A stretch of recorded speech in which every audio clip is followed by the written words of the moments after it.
सामने खोल देना, खोल के रख देना। नहीं बस कॉल। अच्छा।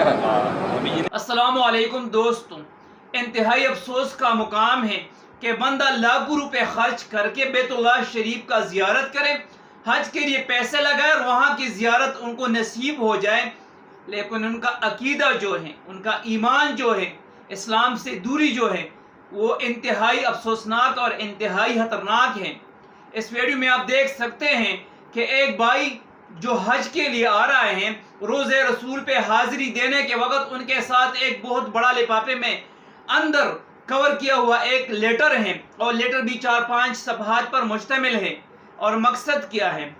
इतने ज़्यादा बेवकूफ़ी और इतने ज़्यादा मुशरिकाना अकीदा कि ये ख़त किसी भाई ने या किसी बहन ने इनको दिया है कि ये हमारे तरफ से आकाए दो जहान हज़रत मोहम्मद सल्लल्लाहु अलैहि वसल्लम के हवाले कर दे। तो बड़ी अफसोस का मुकाम है कि हमारे अकायद इतने मुशरिकाना हैं कि हमें ये भी पता नहीं है कि पैगंबर खुदा पोत हो चुका है और अब वो न किसी की सुनता है, न किसी के साथ उनके साथ मेल मिलाप हो सकता है और न किसी की खुतूत पढ़ सकते हैं। इवन ये कि पैगंबर खुदा को अल्लाह ने उम्मी कहा है, यानी वो लिख पढ़ नहीं सकते थे, वो अम्मी थे। लेकिन अफसोस हमें इस्लाम से इतनी दूरी है। शेख साहब इस भाई के साथ जो बात करते हैं और जो चीज़ वो साथ लेकर आए हैं, ज़रा इस वीडियो में देखकर इबरत हासिल कीजिएगा। दोस्त ने दिया था, क्या बोला था? रोज़े रसूल के सामने खोल देना, खोल के रख देना। नहीं बस कॉल। अच्छा। अभी ये नहीं पता क्या है। तो आपने खोल के देखा नहीं क्या है? नहीं, देखिए खोल के। ये खतूत है, लेटर है, ये भाई लेके आए हैं पाकिस्तान से, है ना? ये पकड़िए, बहुत तगड़ा इसको पैक किया है। रसायन وين يوصلونه؟ هنا عند الخبر. هي هذا ولا هذا؟ هذا. तो ये ख़त है, आपको किसी ने दिया है कि रोज़े रसूल सल्लल्लाहु अलैहि वसल्लम पे डाल दें। आपको भी नहीं पता क्या है? ऐसे खतूत बहुत आते हैं जो नबी सल्लल्लाहु अलैहि वसल्लम के नाम पे ख़त होता है, कभी अल्लाह रब्बुल आलमीन के नाम पे ख़त होता है, और लोग अपनी गुजारिश उसमें लिखते हैं कि नबी सल्लल्लाहु अलैहि वसल्लम को क्या चाहिए, तो वो ख़त के अंदर लिखते हैं, और अल्लाह रब्बुल आलमीन से उन्हें क्या चाहिए ख़त में लिखते हैं। भाई अल्लाह रब्बुल आलमीन को ख़त लिखा जाता है, नबी सल्लल्लाहु अलैहि वसल्लम को ख़त लिखा जाता है। आपको मालूम है नबी अलैहिस्सलाम न लिखना जानते थे, न पढ़ना जानते थे, हैं? कुछ पढ़ना होता तो पढ़वाते थे सहाबा से, कुछ लिखना होता तो सहाबा से लिखवाते थे।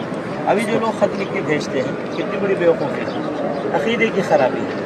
नबी सल्लल्लाहु अलैहि वसल्लम से वो ख़त नहीं लिखा जाता, कभी नहीं लिखा किसी ने। नबी सल्लल्लाहु अलैहि वसल्लम ने खुद खतूत लिखवाए इस दूसरों बादशाहों तक इस्लाम की दावत पहुँचाने के लिए, है ना?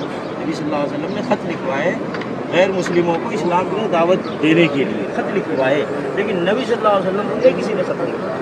नबी सल्लल्लाहु अलैहि वसल्लम के ऊपर कुरान नाज़िल हुआ, अल्लाह ने नाज़िल किया कुरान मजीद। नबी अलैहिस्सलाम सुनते थे जिब्रील अलैहिस्सलाम से और उनको याद कर लेते थे और फिर आगे सहाबा कराम को बताते थे। नबी सल्लल्लाहु अलैहि वसल्लम खुद कुरान डायरेक्ट अगर नहीं पढ़ सकते थे, कुछ लिखी हुई चीज़ें लिख सकते थे, इसीलिए अली रज़ियल्लाहु तआला अन्हु ने सुलह हुदैबिया के मौके पर जो मुआहिदा लिखवाया है नबी सल्लल्लाहु अलैहि वसल्लम ने अली रज़ियल्लाहु तआला अन्हु से। और यही वजह है कि जब कुफार मक्का ने कहा, मुशरिकीन मक्का ने, कि जब उसमें लिखा था रसूलुल्लाह, तो उन्होंने कहा हम तो आपको रसूल मानते ही नहीं हैं, आपने रसूलुल्लाह क्यों लिखवाया? तो अली रज़ियल्लाहु तआला अन्हु को कहा नबी सल्लल्लाहु अलैहि वसल्लम ने कि इसको मिटा दो। अली रज़ियल्लाहु तआला अन्हु कहा मैं नहीं मिटाता। तो नबी सल्लल्लाहु अलैहि वसल्लम ने कहा ठीक है, वो कहाँ पे लिखा है रसूलुल्लाह बताओ। तो नबी सल्लल्लाहु अलैहि वसल्लम ने खुद उसको मिटा दिया। तो नबी अलैहिस्सलाम लिखना पढ़ना नहीं जानते थे, उम्मी कहते हैं, उम्मी।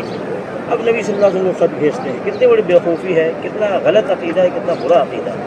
तो ना नबी सल्लल्लाहु अलैहि वसल्लम ख़त लिखा जाएगा, ना अल्लाह रब्बुल आलमीन को ख़त लिखा जाएगा, बल्कि अल्लाह रब्बुल आलमीन जहाँ है बंदा वहीं से दुआएँ करें।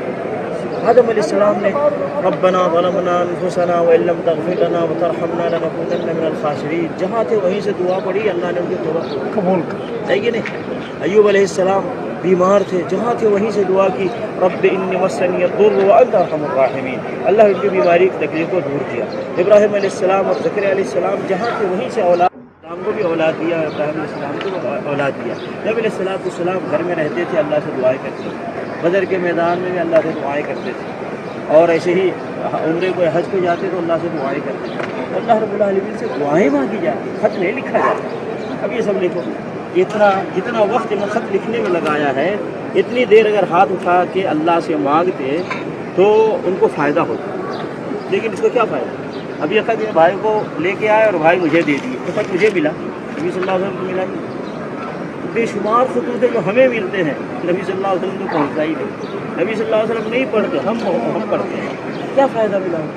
اس لیے ایسے بھائیوں سے جو خطوط لکھتے ہیں یہ غلط عقیدہ ہے, غلط طریقہ. وہ جو جہاں اللہ سے مانگے, ہاتھ اٹھائے اور اللہ سے مانگے, دعائیں کرے, اور اللہ رب العالمین داتا ہے, گنج بخش ہے, غوث اعظم ہے, دستگیر ہے, سمجھ گئے نا.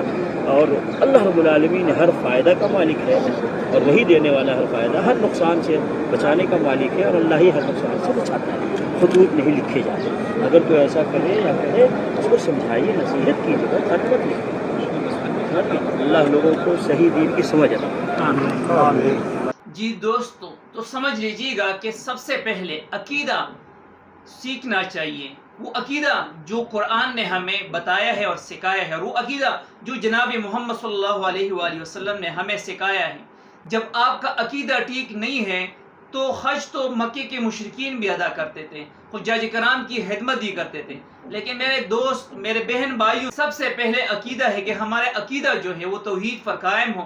تو اللہ ہم سب کو توحید پر قائم رہنے کی توفیق عطا فرمائے. اس ویڈیو پیغام کو لائک کر کے آگے بھی شیئر کریں, اور ہمارے ساتھ جڑے رہنے کے لیے چینل کو سبسکرائب کریں. جزاک اللہ.